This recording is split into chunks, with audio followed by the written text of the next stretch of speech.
దేవుని నామమునకు మహిమ కలుగునుగాక. ప్రభుని మనం స్తుతించుదాం. హల్లెలూయా, హల్లెలూయా. ప్రభు సన్నిధిలో చక్కని సమయాన్ని మనం కలిగి ఉంటున్నాం. దేవుని వాక్యాన్ని మనం చదువుకుందాం. దేవుని వాక్యంలో నుండి రోమీలకు రాసిన పత్రిక, రోమీలకు రాసిన పత్రిక 8వ అధ్యాయము. 8వ అధ్యాయంలో మనము 30వ వచనం నుండి చదువుకుందాం. రోమా పత్రిక 8వ అధ్యాయము 30వ వచనం నుండి.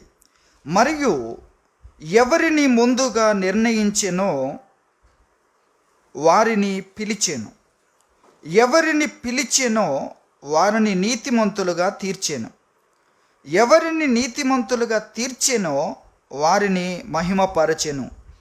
ఇట్లుండగా ఏమందుమో, దేవుడు మన పక్షమున నుండగా మనకు విరోధి ఎవడు? తన సొంత కుమారుని అనుగ్రహించుటకు వెనుక తీయక మనందరి కొరకు ఆయనను అప్పగించిన వాడు ఆయనతో పాటు సమస్తమును మనకెందుకు అనుగ్రహింపడు? దేవుని చేత ఏర్పరచబడిన వారి మీద నేరము మోపువాడెవడు? నీతిమంతులుగా తీర్చువాడు దేవుడే. శిక్ష విధించువాడెవడు? చనిపోయిన క్రీస్తు యేసే. అంతేకాదు, మృతులలో నుండి లేచినవాడును దేవుని కుడిపార్శ్వమున ఉన్నవాడును మన కొరకు విజ్ఞాపనము కూడా చేయువాడును ఆయనే. దేవుని వాక్యములో అద్భుతమైన వాక్య భాగాన్ని మనం చదువుకున్నాం. ఎంతో అద్భుతమైన వాక్య భాగము. రోమా పత్రిక 8వ అధ్యాయము 30వ వచనము నుండి 34 వరకు మనం చదువుకున్నాం. అనేకమైన శ్రేష్టమైన వాక్య భాగాలు ఇందులో మనకు కనబడుతూ ఉన్నాయి. 30వ వచనంలో చూస్తున్నాం, దేవుడు ఎవరిని ముందుగా నిర్ణయించెనో వారిని పిలిచాడు. కొంతమందిని ముందుగా నిర్ణయించాడు దేవుడు. ఆ నిర్ణయించిన వారిని లేక ప్రత్యేకించాడు. ఆ ప్రత్యేకించిన వారిని ఏం చేశాడు? పిలిచాడు. ఆ ప్రత్యేకించబడిన వారిని దేవుడు దర్శించాడు, పిలిచాడు. దేవుడు ఎవరిని పిలిచాడో వారిని ఏం చేశాడు? నీతిమంతులుగా ప్రకటించేశాడు. నీతిమంతులుగా ప్రకటించిన వారిని ఆయన మహిమపరిచాడు అనే విషయాన్ని మనం చూస్తున్నాం. నీతిమంతులుగా ప్రకటించిన వారిని ఆయన నీతిమంతులుగా జీవింపచేయడం, శాంక్టిఫికేషన్ అంటారు. అనగా మొదట పరిశుద్ధపరచడం, వారిని తన రక్తంతో శుద్ధి చేసి తన నీతిని వారి మీద కప్పడం, ఆయన నీతిమంతులు అని తీర్పు తీర్చడం. వారు ఆయన ఆశ్రయించారు, వారు ఆయన యొద్దకు వచ్చారు, వారి కొరకైనదంతటిని ఆయన వెల చెల్లించాడు గనుక ఉచితంగా వారిని నీతిమంతులుగా ప్రకటించడం ఒక భాగం. రెండవ భాగములో ఇక వారు దోషులుగా నిలబడే పరిస్థితి రాకుండా చేయడం. అటువంటి పరిస్థితే రావద్దు వాళ్ళకు. నిందించబడే పరిస్థితి లేక దోషారోపణ చేయబడే పరిస్థితి రాకుండా చేయడం, అనగా వారిని పరిశుద్ధులుగా చేయడం, వారిని పరిశుద్ధపరచడం, అనగా నీతిమంతులుగా దేవుడు తీర్పు తీర్చడం. అది ఒక్క క్షణంలో జరిగిపోతుంది. కానీ తర్వాత వారిని పరిశుద్ధులుగా మార్చడం, వారి అంతరంగములో నుండి, ఆయన దగ్గరికి వచ్చిన వారి అంతరంగములో నుండి వారిని పరిశుద్ధత కొరకు జీవించేటట్లుగా చేయడం, అనగా ఆలోచించడం, మనసును పెట్టడం, తర్వాత అక్కడి నుండి క్రియల్లో వారు దాన్ని చేసేంత వరకు పరిశుద్ధమైన విధానములో వారు ఆలోచించేటట్లుగా దేవుడు చేయడం. అది శాంక్టిఫికేషన్ అనే విషయాన్ని మనం చూస్తాం. పరిశుద్ధులుగా వారిని మార్చడం. దేవుడు నీతిమంతులుగా ప్రకటించడం అనేది ఒకే మాట మనం చూస్తున్నాం. తర్వాత నీతిమంతులుగా జీవించేటట్లు చేయడం, ఇది సంఘములో దేవుడు మనల్ని చేస్తున్నాడు. ఒక్క మాటతో తీర్పు తీర్చేశాడు. వీరెవరు? నీతిమంతులు. మొదట వారిని ప్రత్యేకించుకున్నాడు. ఇక్కడ చూస్తున్నాం కదా, దేవుడు ఎవరిని ముందుగా నిర్ణయించెనో వారిని పిలిచాడు. పిలువక ముందు ఏం చేశాడు? నిర్ణయించుకున్నాడు. అలా ప్రపంచమంతా దేవుడు చూస్తూ ఉన్నాడు. ఎక్కడైనా సత్యం కొరకు అవకాశం ఇస్తారా? ఏమైనా పర్వాలేదు, నాకు నిజం కావాలి, లేక సత్యం కావాలి, లేక న్యాయమే కావాలి, సరైన దాన్నే నేను ఎంచుకోవాలని ఎక్కడి నుండి నిర్ణయించుకుంటున్నాను. సత్యం కొరకు నిలబడాలనుకుంటున్నాను. నా వరకు నేను సత్యములో జీవించాలనుకుంటున్నాను. అబద్ధములో, మోసములో, అక్రమములో కాకుండా నాకు క్రమము కావాలి, నాకు న్యాయం కావాలి అని ఎక్కడైనా మనసులో ఒక చిన్న ఆశ ఎవరికైనా కలుగుతుందా అని దేవుడు ప్రపంచం అంతటా చూస్తున్నాడు. ఏ స్థలమైనా సరే, అది ఎంత మురికి గుంటైనా దేవుడు అక్కడ కూడా అలాంటి ఆశ, ఇది సరైంది కాదు కాబట్టి దీని పట్ల నేను దీని నుండి విడుదల పొందాలి, సరైనది కావాలి, సరైన దాంట్లో ఆశించినంత ఏం లేకున్నా చాలు, సరైన జీవితం అది ఎలా ఉన్నా కావాలి. ఈ అబద్ధముతో ఉన్నతంగా విలాసవంతంగా ఉండడం కంటే సత్యముతో పేదరికంలో ఉన్నా పర్వాలేదు అని మనుషులు ఎక్కడైనా ఆశపడతారా అని వాళ్ళ కొరకు దేవుడు చూస్తున్నాడు. అలా ఆశపడే వాళ్ళు ఉన్నారనుకోండి, వాళ్ళని ఏం చేస్తున్నాడు? ప్రత్యేకిస్తున్నాడు దేవుడు. తర్వాత పిలుస్తున్నాడు వాళ్ళకి సువార్త ప్రకటించడం. తర్వాత ఎవరి ద్వారానో వారికి రోగము కలిగినప్పుడు స్వస్థత కోసం కావచ్చు, లేక ఆశీర్వాదం కొరకు కావచ్చు, పిలవడం మళ్ళీ వేరే విషయం. కానీ పిలువక ముందు దేవుడు ప్రత్యేకించుకుంటున్నాడు. పిలువక ముందు వీళ్ళు సత్యం కొరకు అడుగు వేసే విధంగా ఉన్నారు, వీళ్ళకి న్యాయం కావాలి, అన్యాయములో వచ్చే ఎటువంటి విషయమైనా వీళ్ళకు అక్కర్లేదు. వారు ఎక్కడైనా ఉండవచ్చు, వారు ఎటువంటి వ్యక్తులుగానైనా ఉండవచ్చు. దేవుడు అక్కడ కూడా వెళ్ళి వారి ఆలోచనలు చూస్తున్నాడు. వారు ఏం మాట్లాడుతున్నారో మాత్రమే కాదు, ఏం మాట్లాడుకుంటున్నారో కూడా దేవుడు చూస్తున్నాడు. హల్లెలూయా. దేవుడు ఏం చూస్తున్నాడు? నీ మనసులో నువ్వేం అనుకుంటున్నావో కూడా దేవుడు చూస్తున్నాడు. అక్కడ దేవుడు ఏం చేస్తున్నాడు? ప్రత్యేకించుకుంటున్నాడు. వీళ్ళని దర్శించాలి, వీళ్ళకి సువార్త ప్రకటించాలి. రక్షణ కోరుకున్న వారికి ఆయన రక్షణ కలగచేసేవాణ్ణి, ఆయన పేరు. రక్షణ కోరుకునే వానికి రక్షణ కలిగించేవాడు, అది మనం గ్రహించాలి. బంధకములో ఉండి విడిపించే వ్యక్తి కోసం చూసేవారు ఆయనకు కావాలి. బంధకములో ఉండి కూడా విడిపించే వ్యక్తి ఉన్నాడు అనుకుంటే యేసుక్రీస్తు నేనున్నాను అని చెప్పగలిగిన వాడు. కాబట్టి ఎటువంటి వ్యక్తులైనా సరే, ఎంత పాపములో ఉన్నవారైనా సరే, ఎంత అక్రమములో ఉన్నవారైనా సరే, ఎంత ఆ వ్యతిరేకమైన పరిస్థితుల్లో ఉన్నవారైనా సరే, అక్కడి నుండి పాతాళములో ఉన్న పరిస్థితి అక్కడ హృదయంలో ఆశపడితే, నేను ఇక్కడ విడుదల నాకు కావాలి, నాకు రక్షణ కావాలి, నాకు సత్యము కావాలి, నాకు నీతి కావాలి, సరైన విషయమే నాకు కావాలి అని ఆశపడితే ప్రభువు దర్శించడానికి ఇష్టపడుతున్నాడు. అది ఇక్కడ మనం చూస్తున్నాం. కాబట్టి దేవుని వాక్యంలో ఇక్కడ చూస్తున్నాం, దేవుడు ఎవరిని ముందుగా నిర్ణయించాడు. ముందుగా ఎలా నిర్ణయిస్తున్నాడు?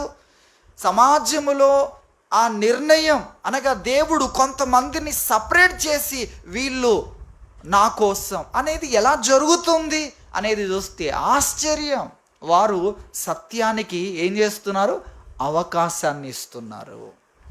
అలాగే విశ్వాస జీవితంలో కూడా దేవుని కోసం అవకాశం ఇచ్చే వాళ్ళు ఉన్నారు. ఇప్పుడు సారేపత్తులో ఉన్న విధవరాలు, ఆమె ఏమీ లేని పరిస్థితిలో కూడా ఏలియా ఒక మాట చెప్పగానే నమ్మింది. ప్రపంచమంతా కరువు చేత చనిపోతూ ఉంటే నువ్వు ఒక రొట్టె ముక్క ముందు నాకు తీసుకొని వచ్చినట్లయితే ప్రపంచంలో కరువంతా పోయి సమృద్ధి వచ్చేంత వరకు నీ చేతిలో ఉన్న ఆ రొట్టె ముక్క, కొంచెం పిండి లేక ఆ రొట్టె ముక్క అయిపోదు అంటే ఆమె నమ్మడం చూడండి. అందుకే ప్రభు అన్నాడు, నేను ఆమెకు చెప్పాను అని. చెప్పడం ఏంటి? ఎప్పుడు చెప్పాడు? నేను మిమ్మల్ని పంపిస్తానని కల వచ్చిందని ఆమె చెప్పిందా? కాబట్టి ఆమె విశ్వాసం కొరకు ప్రాణాలకు తెగించగలదు, ఆశ లేనప్పుడు కూడా అడుగేయగలదు అనేది కూడా అంతస్తులు నిర్ణయించేది ఉంది.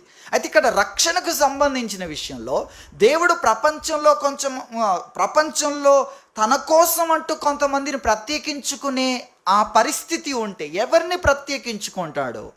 సత్యం కొరకు నేను అడుగు వెయ్యాలి అని లోపల అనుకునేవారు దేవునికి కావాలి. వారిని నిర్ణయించుకుంటున్నాడు, తర్వాత వారిని దర్శిస్తున్నాడు, తర్వాత వారి దగ్గరికి కొంతమందిని పంపిస్తున్నాడు.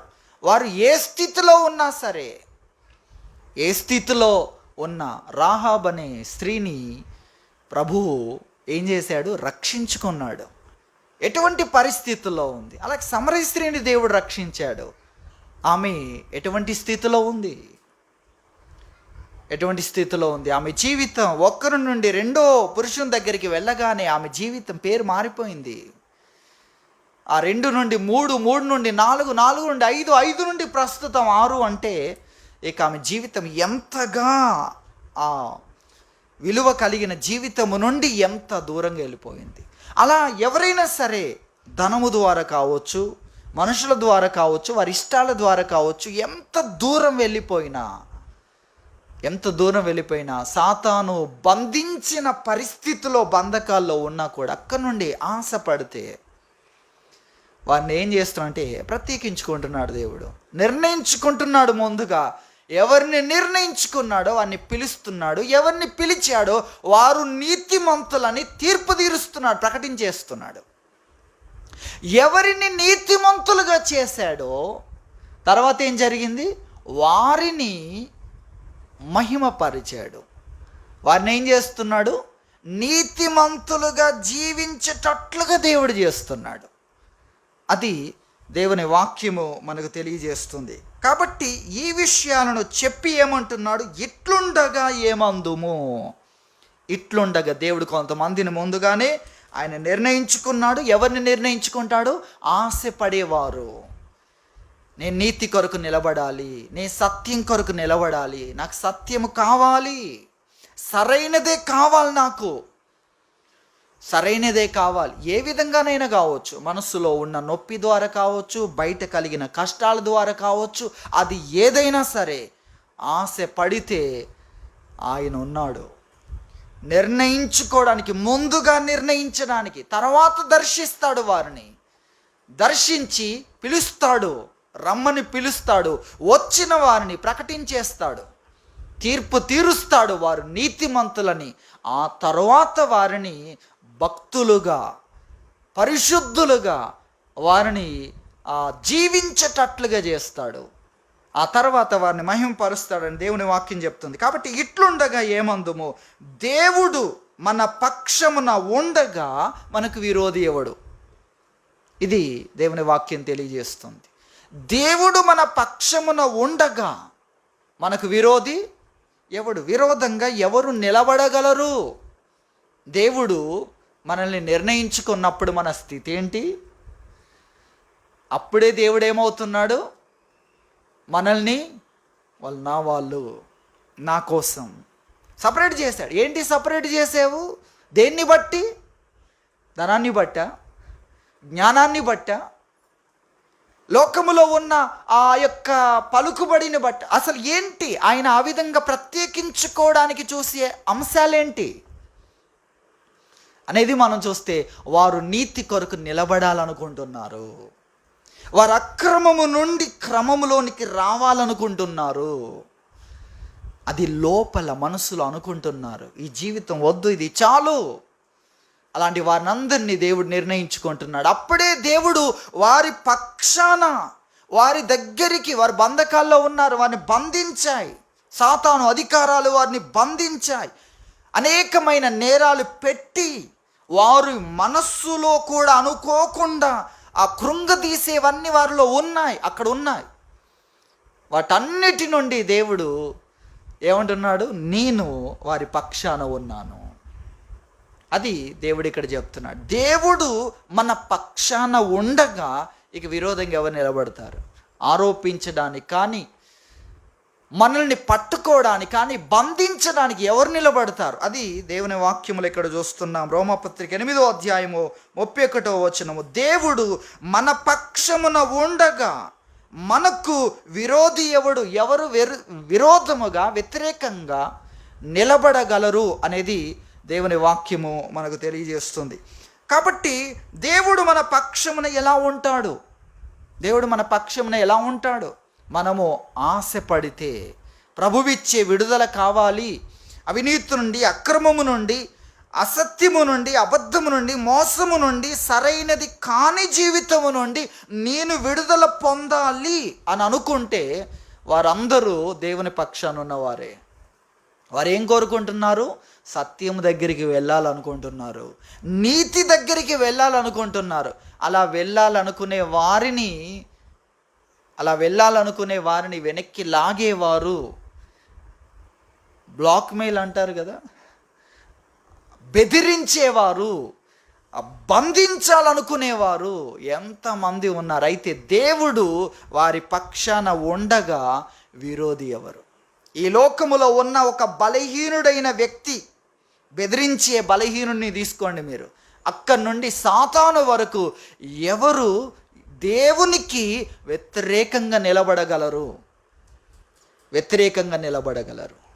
దేవుని ముందు వ్యతిరేకంగా ఎవరు నిలబడతారు? దేవుడు గనక మన పక్షాన ఉంటే. కాబట్టి మనము దేవుని పక్షాన ఉంటే చాలండి, మనకు విరోధంగా ఎవరు నిలబడలేరు. ఇది అర్థం కావాలి మనకు.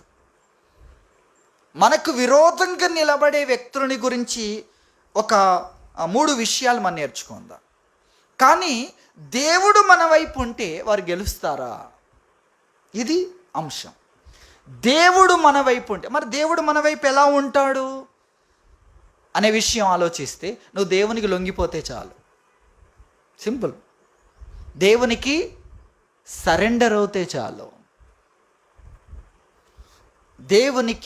దేవుని యొద్దకు వెళ్తే, దేవుణ్ణి ఆశ్రయిస్తే చాలు.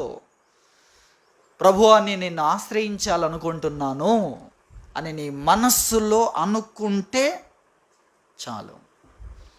ఇక వారికి వ్యతిరేకంగా ఎంతమంది నిలబడి మన బురదలో వారిని కలిపేసుకోవాలి, మన లిస్టులో కలిపేసుకోవాలి, అక్రమమైన వ్యక్తుల్లాగా మన దాంట్లో కూడా నిందించబడే పరిస్థితుల్లో వారు ఈరోజు పరిశుద్ధులయ్యారా? వారు ఈరోజు మనకు తెలియదా వారి సంగతి?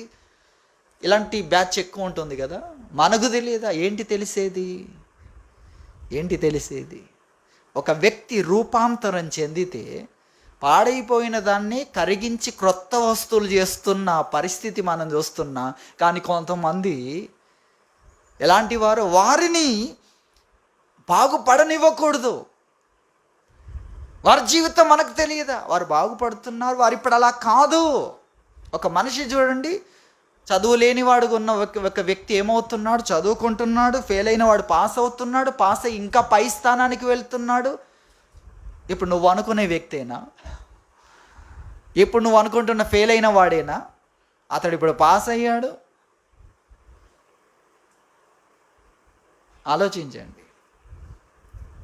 ఆ విధంగా ఎటువంటి స్థానాలకు ఎన్నికవుతున్నారు? నువ్వు అనుకునే వ్యక్తి కాదు. ఎందుకంటే ఆ వ్యక్తులను పాస్ చేయించాలని బోల్డంత మంది ఉన్నారు, బోల్డని ఇన్స్టిట్యూట్లు ఉన్నాయి.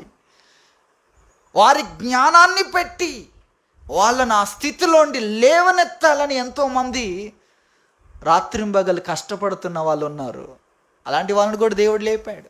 ఇక ఈ విషయానికి సంబంధించి మనం చూస్తే దేవుడు మనిషిని రక్షించడానికి, పాపము నుండి విడిపించడానికి, పరిశుద్ధునిగా జీవింపచేయడానికి ఆయన త్యాగమే చేశాడు. తన ప్రాణాన్నే పెట్టాడు, తన రక్తాన్ని కార్చాడు. పరలోకాన్ని కాదనుకున్నాడు ఆయన. దేవునితో సమానముగా ఉండుటన్న భాగ్యాన్ని విడిచిపెట్టాడు. దేవుడు మానవుడయ్యాడు, నరుడయ్యాడు, అలాగే దాసుడయ్యాడు, రిక్తుడయ్యాడు. ఎందుకు? మానవుణ్ణి తన స్థానములో నుండి మహిమాన్వితమైన ప్రపంచములో ప్రవేశింప చేయడానికి దేవుడు అంత త్యాగం చేశాడు. లోపల అయ్యో ఇది సరైంది కాదు, నేను ఇలా ఉండకూడదు అని అనుకునే వ్యక్తి కోసం దేవుడు చూస్తున్నాడు. వారిని ఏం చేస్తున్నాడు? నిర్ణయించుకుంటున్నాడు దేవుడు, సపరేట్ చేస్తున్నాడు దేవుడు. అలా అనుకునే వ్యక్తులను లోపల నాకు సత్యం కావాలి అనే వారిని నిర్ణయించుకుంటున్నాడు. నిర్ణయించుకున్న వారిని పిలుస్తున్నాడు. పిలుపును అందుకొని వచ్చిన వారిని ఏం చేస్తా? ప్రకటిస్తున్నాడు. మీరు నీతిమంతులు, నా నీతిని మీ మీద కప్పుతున్నాను, మీ యొక్క దోషమంతా తొలగిపోయింది, అజ్ఞానము ద్వారా నా యొద్దకు రాకముందు జరిగిన పొరపాట్లన్నిటినీ కొట్టివేస్తున్నాను నేనని ప్రకటించేస్తున్నాడు. ఇక మీద మీ మీద ఏ దోషము కానీ, ఏ నేరము కానీ, ఏ భారము కానీ, ఏ రుణము కానీ మీ మీద ఇంతవరకు ఉన్నదో దాన్ని అంతటిని కొట్టేస్తున్నాను అంటున్నాడు. ఆయన పిలుపుని అందుకొని వచ్చిన వారిని ఉచితంగా ఏం చేస్తున్నాడు? మీరు నీతిమంతులు అని ప్రకటిస్తున్నాడు. అంతేకాదు వారు నీతిమంతులుగా జీవించగలిగిన వాటిని ఇస్తున్నాడు. అందులో ఒకటి, లోపల మొత్తము క్రొత్తగా చేయడం. లోపల మొత్తం క్రొత్తగా చేయడం అంటే హృదయాన్ని ఏం చేస్తున్నాడు? తీసేసి క్రొత్త హృదయాన్ని పెడుతున్నాడు. లోపల నుండి స్వభావం, నేను మొదటి నుండి ఇంతే, ఈ ఇంతే అనేది ఉంది చూసారా, ఆ ఇంతే అన్నదాన్ని పూర్తిగా తొలగించేస్తున్నాడు. పూర్తిగా తొలగించి క్రొత్తదాన్ని నేను ఇంతే కాదు, నేను నేర్చుకునేవాణ్ణి, అజ్ఞానంలో ఉండేవాన్నే కాదు, నేను జ్ఞానం కొరకు వెతికేవాణ్ణి, నేను తెలుసుకునేవాణ్ణి, మంచి విషయాలు తెలుసుకునేవాణ్ణి, ఎదిగేవాణ్ణి, నేర్చుకునేవాణ్ణి, వినేవాణ్ణి, తెలుసుకునేవాణ్ణి, పరిశోధించేవాణ్ణి, సత్యాన్ని చేపట్టేవాణ్ణి అనే స్వభావములోనికి దేవుడు తీసుకొని వస్తున్నాడు. లోపలంతా క్రొత్తగా చేస్తున్నాడు.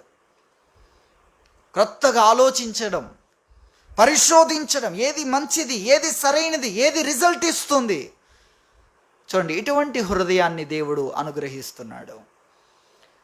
ఇది మొదటిగా మనం చూస్తున్నాం. రెండవదిగా ఆయన ఏం చేస్తున్నట్టు శ్రేష్టమైన వాక్యాన్ని ఇస్తున్నాడు. ఎటువంటి వాక్యము? ఉత్తమమైనది. లోకములో కొన్ని విషయాలు ఉంటాయి. లోకములో దీనికంటే ఇది మంచిది, దీనికంటే ఇది మంచిది అనేది. కానీ అన్నిటికంటే ఏది మంచిది అనేది బైబిల్ చెప్తుంది. దాన్ని ఏమంటారు? ఉత్తమమైనది. అన్నీ చూసినప్పుడు అన్నిటిని పరిశీలించగా తేలిన దాన్ని వాక్యం ఇస్తుంది. అది అన్నింటిలో కూడా బెస్ట్ అన్నమాట. ఏదో ఒకటి రెండు విషయాలతో పోల్చి దీనికంటే అనేది కాదు.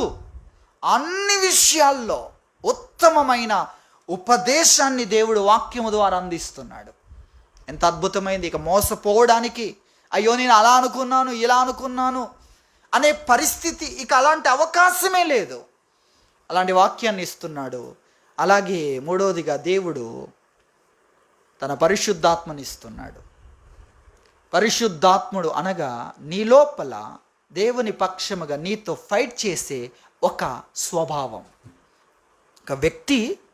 కానీ మీకు అలా గుర్తు చేస్తున్నాను, ఒక వ్యక్తి నీ లోపల ఇంతకుముందు మనస్సాక్షి ఉంది కదా, ఆ మనస్సాక్షి లాగానే ఒక వ్యక్తిని దేవుడు నీ మనస్సులోనికి పంపించాడు. ఎంత ఆశ్చర్యం చూడండి! ఇవన్నీ దేవుడు ఇదంతా ఎందుకంటే మళ్ళీ నువ్వు ఆ పరిస్థితిలో నిలబడకూడదు, మళ్ళీ నీవు ఆ శత్రువుకు దొరకకూడదు, మళ్ళీ నీ మీద ఆరోపణలు చేయబడే పరిస్థితి ఉండకూడదు. ఇంత అంటే ఎంత చూడండి, చాలా ఎక్కువ. ఏం చేశాడు? లోపలంతా క్రొత్తగా చేశాడు. ఎలా జరిగింది అదంతా? లోపలంతా క్రొత్తగా చేసి అదేంటి అంటే ఆయన యొక్క రక్తం. మీకు అర్థమవుతుందా? ఆయన రక్తం. అంతకుముందు గొర్రెల రక్తము, ఎడ్ల రక్తము, ఆ పావురముల రక్తం అనేది ఉంది. రక్తం ఎందుకు అంటే ఒక జీవము చనిపోవాలి. ఎందుకు? పాపానికి జీతము చావు. పాపానికి జీతం ఏంటి? పాపం అంటే ఆజ్ఞను అతిక్రమించడం. ఆజ్ఞలేమో 600 పైచీలుకు ఉన్నాయి. 630 అనుకుందాం. ఆజ్ఞలు ఎన్ని ఉన్నాయి? 630. పాపం అంటే 630. ఎగ్జాంపుల్స్ చెప్పాలి ఇప్పుడు. అంటే పాపం అంటే ఇన్ని ఉన్నాయి. మన సాక్షి ద్వారా కొన్ని విషయాలు నీకు తెలుసు, సమాజం ద్వారా కొన్ని విషయాలు తెలుసు, తల్లిదండ్రుల ద్వారా తెలుసు, చదువుకోవడం ద్వారా తెలుసు. ఇన్ని ఆజ్ఞలు ఉన్నాయి. అందులో ఏది మీరినా దాని పేరు పాపం. దానికి వచ్చే జీతం మరణం. దేవుడు వాక్యంలో ఆజ్ఞలు ఇచ్చాడు. ఆజ్ఞ అతిక్రమము పాపము, పాపమునకు జీతం చావు. కాబట్టి చావు జరగాలి. చావు జరగాలంటే ప్రాణం పోవాలి. ప్రాణం అంటే రక్తములో ఉంది ప్రాణం. రక్తము చిందించబడాలి. అది ప్రాయశ్చిత్తం, శిక్ష. కాబట్టి మనిషి ప్రాణం పోకుండా మనిషి కంటే తక్కువైన దాని ప్రాణము మనిషి కొరకు ముందు పెడుతుంది. ఇప్పుడు ముఖ్యమైన వ్యక్తులు ఉన్నారనుకోండి, వారిని కాపాడడానికి సెక్యూరిటీ వాళ్ళు ఉంటారు. వాళ్ళు ఏం చేస్తారు? ఆయన ప్రాణమునికి ఏం కాకుండా వీరి ప్రాణం అడ్డేస్తారు. ఎందుకు వేస్తున్నారు? ఆయన వీరికంటే విలువైన వ్యక్తి. కాబట్టి మా ప్రాణం పోయినా పర్వాలేదు, ఆయన ప్రాణం నిలబడాలి అని జంతువులు, మాకు ప్రాణం ఉంది, రక్తం ఉంది, పాపానికి జీతం మరణం, మేము చనిపోతాం అని అవి ముందుకు వస్తున్నాయి. ఖచ్చితంగా ప్రాణం పోవాలి, అప్పుడే నివృత్తి జరుగుతుంది. లేకపోతే ఇతని ప్రాణం పోద్ది. ఎందుకు? పాపం చేశాడు. పాపానికి జీతం చావు. కాబట్టి చావు జరగాలి. అక్కడ పాపము పరిహరించబడుతుంది అంతే. కానీ పాపం చేసేది లోపల ఉంది కదా. చేసిన దానికి శిక్షకు ఆడ జరుగుతుంది. కానీ ఆ ఉత్పత్తి చేసే కేంద్రమే ఇక్కడ ఉంది కదా. నువ్వు బయటికి ఎన్ని చేస్తే ఏంటి? పాపం చేశాడు, ఒక జంతువుని తీసుకొచ్చాడు, ఆ జంతువు చనిపోయింది, విలువిల కొట్టుకుంటూ దాని రక్తం అంతా పోయి అంతవరకు కొట్టుకుంటూ చచ్చిపోయింది ఇతని కోసం. కానీ ఇతని లోపల పాపం చేసేది అట్లనే ఉంది. ఆ బురదను, దురాశలను ఉత్పత్తి చేసే కేంద్రం లోపల అట్లాగే ఉంది. కాబట్టి ఎన్ని బలులు అర్పించిన మనిషి కొత్తగా అవ్వట్లేదు. అది పరిస్థితి. లోపల నుండి మార్చగలిగింది యేసుక్రీస్తు యొక్క రక్తం. అందుకే ఆయన రక్తాన్ని చిందించడానికి లోకంలోనికి వచ్చాడు. ఆయన తన ప్రాణాన్ని పెట్టాడు. ఆ రక్తముతో లోపలంతా క్రొత్తగా అయిపోయింది. కాబట్టి నేను అంత ఇంట్రడక్షన్లోనే గుర్తు చేస్తున్నాను. ఎందుకంటే ఇవన్నీ చాలా ప్రాముఖ్యం. లోపలంతా శుద్ధి చేయడం ఎంత ముఖ్యం, లోపలంతా క్రొత్తవి ఇవ్వడం ఎంత ముఖ్యం. ఒకటి. రెండవది క్రొత్త బోధ, ఉత్తమమైన బోధ, సంపూర్ణమైన బోధ. లోపములు లేవు దాంట్లో. అన్ని విషయాలు దేవుని వాక్యం తెలియజేస్తుంది. అన్ని విషయాలు దేవుని కొరకు ఎదురు చూడడంలో ఒకవేళ నష్టం జరిగితే, ప్రాణం పోతే, నా ఎదురు చూపులోనే జరిగిపోతే అనే అజ్ఞానం ఉంటే, దానికంటే ఇది మేలు అనుకోకుండా నీ ఎదురు చూపులో నష్టం జరిగిన దాన్ని దేవుడు లాభకరంగా మారుస్తాడు. ప్రాణం పోయిన దేవుడు ఆ ప్రాణాన్ని తిరిగి నీకు ఇస్తాడు. 1000 ఏళ్ల పరిపాలన కూడా ఉంది. హల్లెలూయా!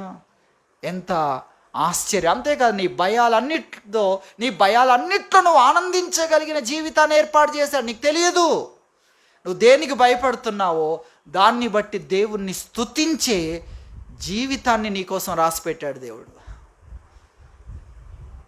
ఎటువంటి జీవితం అండి? ఉదాహరణకు పాము అంటే భయం అనుకోండి. దాని కనుగుడ్డులో నువ్వు వేలు పెట్టినా కూడా అది నిన్ను చెలిమితో చూసే జీవితాన్ని రాశాడు దేవుడు. ఒక చంటి పాప ఆ మిడునాగు ఉన్న ఆ యొక్క పుట్టలో వేలు పెట్టి దాని కంటి పాపను తాకును అన్నాడు వాక్యంలో. ఏం తాకుతుంది? మన కంటి పాపను తాకుతూ ఊరుకుంటామా? కానీ అది ఊరుకుంటుంది. చూసారు ఎటువంటి జీవితమో వాక్యం చెప్తుంది. అది సాతాను తొందర చేస్తాడు, అయ్యో నీ జీవితం అయిపోతుంది, నీ సమయం అయిపోతుంది, నువ్వు ఇలాగే నీతి, న్యాయము, సత్యము, ధర్మం అనుకుంటే నువ్వు దేనిగా, ఎవడు చూశాడు? ఆ నీతిమంతుడిగా ఉంటే ఏం జరుగుతుంది? ఏమొస్తుంది? ఎటువంటి ప్రపంచంలో దేశం కొరకు ప్రాణం పెట్టిన వాడికి ఏముందో, ఆ పుష్పగుచ్చం ఒకటి సమాధి మీద తప్ప ఏం దొరుకుతుంది అని వాడు ఈ అజ్ఞానాన్ని కలుగజేస్తాడు. కానీ ఏం దొరుకుతుందో బైబిల్ నీకు అడ్రస్ చెప్తుంది. బైబిల్ ఆ క్లియరెన్స్ నీకు ఇస్తుంది. నష్టము కూడా నీకు ఆనందమే, నష్టము కూడా. నువ్వు పోగొట్టుకున్న దాన్ని ఎన్ని రెట్లు పొందబోతున్నావో వాక్యం చెప్తుంది. వాక్యం బోధ అన్న దాని గురించి చెప్తున్నా. ఇదంతా ఇక పరిశుద్ధాత్ముని గురించి చెప్పాలి, అది ఇంట్రడక్షన్ పూర్తవుద్ది. ఇవన్నీ ముఖ్యమైన విషయాలు. దేవుడు ఎన్ని కార్యాలు చేస్తున్నాడు. తన దగ్గరికి వచ్చిన వారిని నీతిమంతులుగా ప్రకటించడమే కాదు, వారు నీతిమంతులుగా జీవించుట కొరకు ఏం చేశాడు? నూతన హృదయాన్ని ఇచ్చాడు, నూతన స్వభావాన్ని కలుగజేశాడు. ఇప్పుడు క్రొత్త స్వభావం. ఇంతకుముందు జక్కయ్య ఎవరండి? జక్కయ్య ఎవరు? అన్యాయముగా ఇతరుల దగ్గర వసూలు చేసేవాడు. తనకు అవకాశం ఉంది, ఎక్కడెక్కడ అవకాశం ఉందో డబ్బు రాబట్టేది, ఆ పనులు చేసేవాడు. కానీ ఇప్పుడెవరండి? బీదల పోషణ కొరకు తన ఆస్తిలో సగం ఇచ్చాడండి. ₹1,00,00,000 ఉన్నాయనుకోండి, 50 లక్షలు రాసి ఇచ్చాడండి. మీ దగ్గరికి వచ్చి ₹1000 అడిగినా 1000 ఎందుకు ఇవ్వాలి అనే 150 రాస్తారు, 200 రాస్తారు. ఉదాహరణకు. ఎవరొచ్చి జక్కయ్యని అడగలేదండి. ఎవరైనా వచ్చి అడిగారా? ఎవరొచ్చి అడగలేదు. అలా మారాడు. చూసారా ఎలా మారాడు? దేవుని రాజ్యం అంటే ఏంటో ఇతనికి అర్థమైంది. దేవుని రాజ్యం అంటే ఏంటి? లాభం ఎక్కడుంది? ఇతరుల కొరకు బ్రతకడంలో ఉంది లాభం. మన జీవితం రెట్టింపు అవుద్ది, మన జీవితం ఊహించలేనంత అభివృద్ధి చెందుద్దని. ఇప్పుడు ఇంతకుముందు డబ్బు వస్తేనే పేరు, డబ్బు వస్తేనే మనుషులు ఎలా ఉన్నా కూడా డబ్బే ముఖ్యం, ఎందుకంటే రేపు డబ్బు ఉంటేనే అందరూ మన కాళ్ళ దగ్గరికి వస్తారు అనే వైఖరిలో పెరిగాడు. కానీ డబ్బు వచ్చింది, కానీ అతడు అనుకున్న జీవితం చూడలేదు. కానీ యేసుక్రీస్తు రాగానే అతడు అనుకున్న జీవితాన్ని చూశాడు. అతడు అనుకున్న ఇదే కదా నేను ధనం ద్వారా పొందుతాను అనుకున్నాను, కానీ క్రీస్తు ఈయన అసలైన ధనం అని అతనికి అర్థమైంది. కాబట్టి నూతన స్వభావం అంటే చూడండి, ఇది మొదటిది. రెండవది వాక్యం, అద్భుతమైన బోధ. ఈ బోధ వింటే మోసమునకు గురి కావు నీవు. ఈ బోధ వింటే నష్టం జరుగుతుంది, అది నష్టం కాదు, లాభమవుతుంది. యోబు జీవితంలో చూడండి ఎంత నష్టం జరిగిందండి, కానీ దాన్ని అంతటిని దేవుడు లాభంగా చేయలేదా? ఎంత ఆశ్చర్యం, మీరు ఆలోచించండి. పోగొట్టుకున్నవాడు ఎన్నో రెట్లు పొందుతాడు. వాక్యంలో దేవుడు చెప్పాడు, ఎన్నో రెట్లు పొందుకుంటావు నీవు. నీకోసం ఆ జీవితాన్ని దేవుడు ఏర్పాటు చేశాడు అనేది మనం చూస్తాం. తర్వాత పరిశుద్ధాత్మనిచ్చాడు. ఇంతకుముందు శోధన, ఇంతకుముందు నిన్ను వెనక్కి లాగే అది లోపల ఉంది. చెడు కొరకు ప్రేరేపించేది నీ లోపల ఉంది. చెడు అనగానే నిన్ను కదిలించేది లోపల ఉంది. కానీ ఇప్పుడు మంచి కొరకు నిన్ను ప్రేరేపించే వ్యక్తిని పరిశుద్ధాత్మనిచ్చాడు. ఎటువంటి జీవితం? నీతిమంతులుగా చేయుట కోసం. అంతేనా? అంతేకాదు. అది మనం ఇక్కడ గుర్తించాల్సింది. అంతేకాదు, ఇలా పిలిచిన వారి కోసం, ఇలా ప్రత్యేకించుకొని వారిని దర్శించి పిలిచిన వారి కోసం ఆయన తన ప్రాణాన్ని పెట్టి, ఆయన మరణమును జయించి తిరిగి లేచి, ఆయన 40 దినములు తన పునరుత్థానాన్ని రుజువుపరిచి సమాజంలో రుజువుపరిచి ఆరోహణమై వెళ్ళి ఇప్పుడు కూడా ఏం చేస్తున్నాడు? ఆయన నీ పక్షాన, తన యొద్దకు వచ్చిన వారి పక్షాన తండ్రితో విజ్ఞాపన చేస్తున్నాడు. నీ పక్షమున వాదించగలిగిన అడ్వకేట్గా ఆయన ఉన్నాడు. అది ఇక్కడ వాక్యం చెప్తుంది. మరొకసారి ఆ వాక్య భాగాన్ని మనం చదువుకుందాం. రోమపత్రిక 8వ అధ్యాయము. రోమపత్రిక 8వ అధ్యాయం 34వ వచనం చూడండి. శిక్ష విధించువాడెవడు? దానికంటే ముందు 33వ వచనాన్ని మనం చూద్దాం. రోమపత్రిక 8వ అధ్యాయం 33వ వచనం. దేవుని చేత ఏర్పరచబడిన వారి మీద నేరం మోపువాడెవడు? నీతిమంతులుగా తీర్చువాడు దేవుడే. ఆయన నీతిమంతులుగా తీర్చాడు. తర్వాత శిక్ష విధించువాడెవడు? చనిపోయిన క్రీస్తు యేసే. అంటే దాని అర్థం ఏంటో తెలుసా? తన ప్రాణాన్ని వెలగా పెట్టినవాడు, తన ప్రాణాన్ని బలిగా అర్పించినవాడు అన్న విషయాన్ని చెప్పాడు. చెప్పి అంతేకాదు, ఇది ఇక్కడ మనం తెలుసుకోవాల్సింది, అంతేకాదు, అయిపోలేదు. ప్రాణం పెట్టేశాడు, అయిపోయింది కదా, అయిపోలేదు. తన ప్రాణాన్ని పెట్టేశాడు కదా, అయిపోలేదు. ప్రాణం పెట్టాను, ఇక అంతే, ఇంకెంతకంటే నేనేమి చేయలేను అన్న. అంతేకాదు ఇంకా ఉంది నీకోసం ఆయన చేస్తుంది. అంతేకాదు అని ఏం చెప్తున్నాడు? అంతేకాదు, మృతుల్లో నుండి లేచిన వాడును, దేవుని కుడిపార్శ్వమున ఉన్నవాడును, మన కొరకు విజ్ఞాపనము కూడా, మన కొరకు విజ్ఞాపనము కూడా. అంతేకాదు, ఆయన చనిపోయాడు, ఆయన తన ప్రాణాన్ని పెట్టాడు. అంతేకాదు, ఆయన నీకోసం లేచాడు. ఆ విషయాన్ని ఇక్కడ చెప్తున్నాడు. నీ కొరకు లేచిన వాడును, దేవుని కుడిపార్శ్వమున ఉన్నవాడును నీకోసం విజ్ఞాపన కూడా చేస్తున్నాడు. నీకోసం తండ్రితో మాట్లాడుతున్నాడు. నేను పిలిచాను. వాళ్ళు ఏం చూడలేదు, వాళ్ళ బలహీనతలు చూడలేదు, వాళ్ళు ఎలాంటి బంధకాల్లో ఉన్నారో చూడలేదు. వాళ్ళు మంచిగా ఉన్నప్పుడే పాపంలో పడ్డవారం కదా, ఇప్పుడు దేవుని దగ్గరికి పోతే ఏమవుద్ది, మళ్ళీ అందులోనే పడతాం కదా. దేవుడు మంచివారిగానే పంపించాడు కదా, మంచివారుగా పుట్టిన మనము, అమాయకులుగా పుట్టిన మనము ఇంత క్రూరులం అయ్యాం, మళ్ళీ అమాయకులకి చేస్తే మళ్ళీ క్రూరులం అవుతాం కదా అని వాళ్ళు ఆలోచించలేదు. వాళ్ళు నన్ను నమ్మి వచ్చారు, వారి కొరకు నేను ప్రాణం పెట్టాను కాబట్టి నా మీద ఉన్న నమ్మకాన్ని బట్టి వారి కొరకు పరిహారం జరగాలి. ఏం చేస్తున్నాడు? విజ్ఞాపన చేస్తున్నాడు. ఒక వ్యతిరేకమైన దాన్ని సేవిస్తే వ్యక్తి విభాగాలన్నీ నాశనమైనట్లు, నన్ను వారు సేవిస్తే అన్ని భాగాలు బాగు కావలసిందే. అర్థమవుతుందా? ఒక విషయాన్ని తాగితే వ్యవస్థ, ఈ శరీరంలో ఉన్న ప్రతి వ్యవస్థ ఎలా నాశనం అవుతుందో, వారు నన్ను నమ్మినప్పుడు అన్ని వ్యవస్థలు బాగుపడాల్సిందే. అది ఆయన యొక్క విజ్ఞాపన. ఎంత ఆశ్చర్యం మీరు చూడండి. కాబట్టి అందుకే అన్నాడు, నన్ను నమ్మిన వాడు, నా యందు విశ్వాసం ఉంచువాడు చనిపోయినా లేస్తాడు. ఎందుకంటే ఆయన చచ్చిన దాన్ని బ్రతికించగలిగిన జీవము యొక్క శక్తి ఆయన. వ్యతిరేకమైన శక్తి నీకు తెలుసు, జీవము యొక్క శక్తి నువ్వు చూడు. ఎండిన ఎముకలుగా మారిపోయిన గొప్ప సైన్యముగా నిలబెట్టగలిగిన వాడు ఆయన. కాబట్టి ఆయన ఏం చేస్తున్నాడు? విజ్ఞాపన చేస్తున్నాడు అనేది దేవుని వాక్యము మనకు తెలియజేస్తుంది.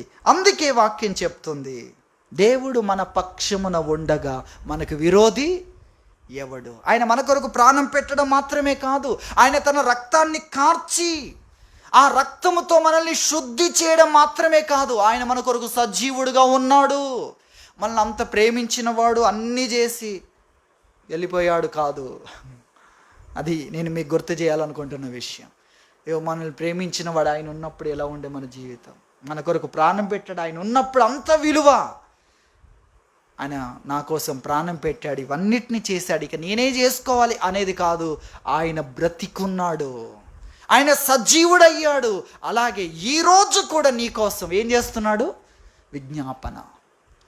నీ కోసం ఆరాటపడుతున్నాడు, నీ కొరకు తండ్రిని వేడుకుంటున్నాడు. ఈరోజు కూడా నీ బలహీనత కొరకు, నీ బలము కొరకు నీవు బలపరచబడాలని, ఈరోజు కూడా నీకు వ్యతిరేకంగా నిలబడుతున్న వారిని, నీ మీద ఆరోపణలు చేస్తున్న వారిని, ఎవరైతే నిన్ను బంధించాలని, తిరిగి పట్టుకోవాలని ఎవరెవరు ఎదురుగా ఉన్నారో, ఎదురుగా నిలబడే వాళ్ళందరూ ఏం చేయగలరు?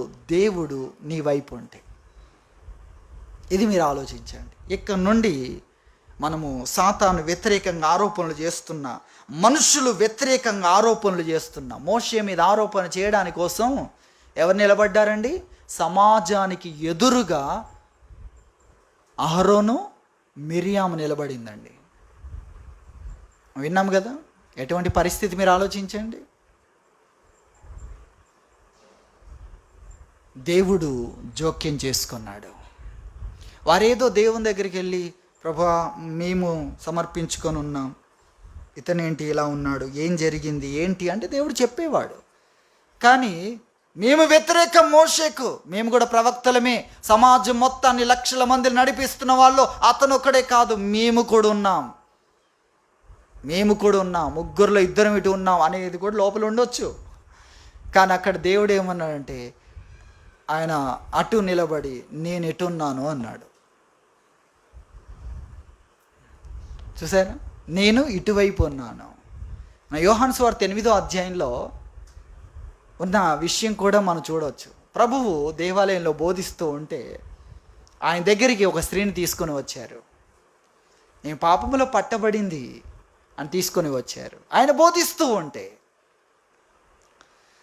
అటువంటి పరిస్థితుల మధ్యలో ప్రభువు ఆ పశ్చాత్తాపడుతుంది, ఆ హృదయాన్ని చూశాడు.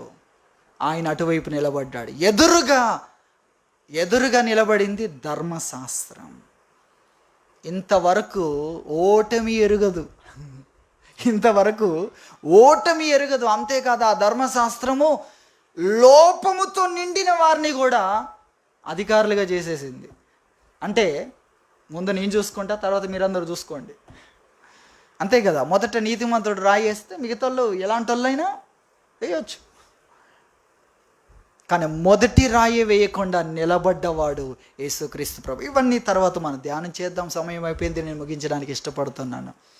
దేవుడు మన పక్షమున ఉండగా మనకు విరోధి ఎవడు?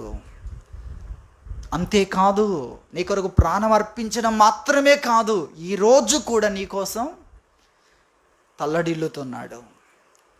ఈరోజు కూడా నీ కోసము ఏం చేస్తున్నాడు?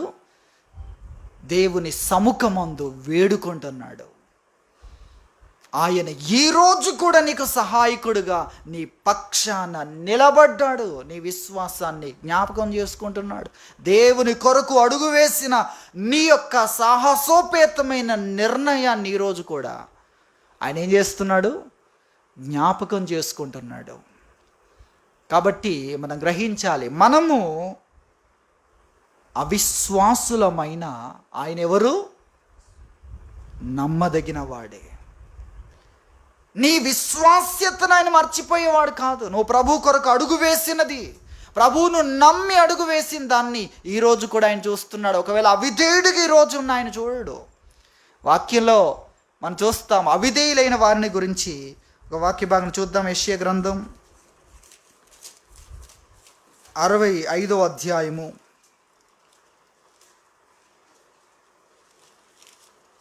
65వ అధ్యాయము 2వ వచనం చూడండి.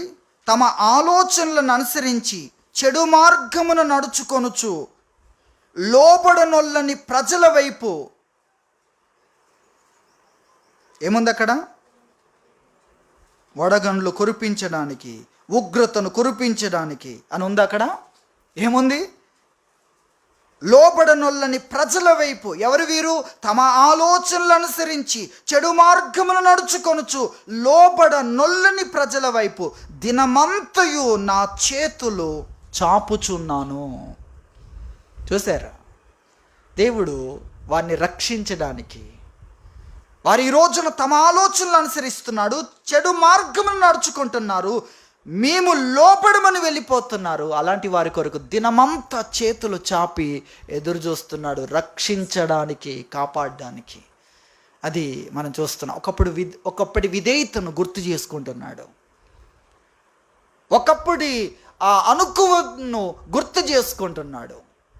గుర్తు చేసుకొని దినమంతా చేతులు చాపే ఉంచాడు, వారు వస్తారని, వారిని రక్షించాలని అనే విషయాన్ని మనం చూస్తున్నాం. కాబట్టి దేవుడు మన పక్షమున ఉండగా మనకు విరోధి ఎవడు? మనల్ని ఎవరు బంధించగలరు? ఎవరు ఆరోపించగలరు? ఎవరు నేరస్థాపన చేయగలరు? అది మనం గ్రహించాలి. దేవుడు మన పక్షమున ఎంతగా కార్యాలు చేస్తాడంటే, ఒక వాక్యాన్ని చదువుకుందాం. ఎంతగా కార్యాలు చేస్తాడు అనే విషయాన్ని మనం చూస్తే యెషయా గ్రంథం 54వ అధ్యాయము, యెషయా గ్రంథం 54వ అధ్యాయం 17వ వచనం చూస్తే, రెండవ భాగం చూడండి. 17వ వచనం రెండవ భాగం.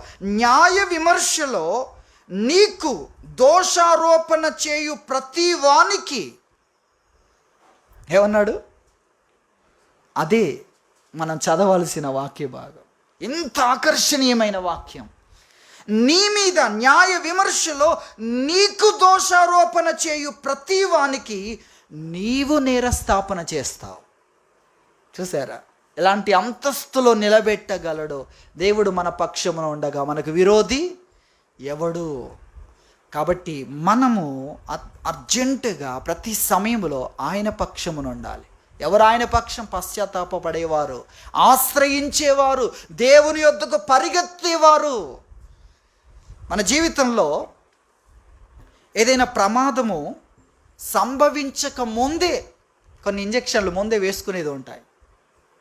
అవి ముందే వేసుకున్నాం అనుకోండి, ఆ పరిస్థితి జరిగినా మనకేమీ నష్టం జరగదు. కానీ ముందే జాగ్రత్త పడకుండా మనకు నష్టం కలిగించేది వచ్చి మనల్ని తాకబోతుంటే దేవుణ్ణి పిలిచినా అడ్డుపడతాడు. ప్రభువా తాకబోతుంది, ప్రమాదం రాబోతుంది, నన్ను కాపాడండి అని అడిగితే ఆశ్రయపురము ఎక్కడికో నువ్వు పరిగెత్తాల్సిన అవసరం లేదు, ఆ పురమే నీ దగ్గరికి వస్తుంది. ఆశ్రయపురమైన ఆయనే నీ దగ్గరికి వచ్చి నిన్ను ఆవరిస్తాడు. అది మనం గ్రహించాలి. ఆశ్రయపురం ఎక్కడో ఉంది, అక్కడి వరకు వెళ్ళడానికి నేను వెళ్తానో లేదో, వెళ్ళకముందే ఈ ప్రమాదం నా మీద పడుతుందేమో అనుకోవాల్సిన అవసరం లేదు. నీవు ఉన్న చోటన నీవు ప్రార్థిస్తే ఆయనే వచ్చి నిన్నేం చేస్తాడు? ఆవరిస్తాడు. అది వాక్యం చెప్తుంది. కానీ ప్రమాదాన్ని చూస్తూ కూడా దేవునికి మొరపెట్టకుండా, ప్రమాదం వచ్చి నిన్ను తాకి లోపలికి అది నష్టం చొచ్చుకుపోయిన తర్వాత నువ్వు మొరపెడితే నొప్పిని మాత్రం భరిస్తూ ఉండాల్సి వస్తుంది. అక్కడి నుండి లోపలికి వెళ్ళకుండా కాపాడుతాడు. లోపలికి వెళ్ళిన ఇన్ఫెక్షన్ అంతటినీ మళ్ళీ బయటికి తీసుకురావడానికి కొరకైన కార్యాలన్నీ చేస్తుంటాడు. ఈ లోపల అది నిన్ను తాకి లోపలికి చొచ్చుకొని పోయినంత వరకు నువ్వు నష్టాన్ని భరించాల్సి వస్తుంది. కానీ నష్టము రాకముందే దేవుని దగ్గరికి పరిగెత్తితే, శోధిస్తూ ఉండగానే దేవుని దగ్గరికి పరిగెత్తుకొని వెళ్తే మనం ఏ నష్టం లేకుండా ఉండవచ్చు అన్న విషయాన్ని మనం గ్రహించాలి. కాబట్టి దేవుడు మన పక్షమునుండగా మనకు విరోధంగా ఎవరు నిలబడినా ఏమీ చేయలేరు అన్న విషయాన్ని మనం గుర్తించి మనం దేవుని పక్షమున ఉండి ఆయన ఏర్పాట్లో, ఆయన ప్రణాళికలో, ఆయన గొప్ప తలంపులో ముందు కొనసాగాలని ప్రభు తెలియజేస్తున్నాడు. దేవుడి వాక్యం దీవించునుగాక. ప్రార్థన చేసుకుందాం.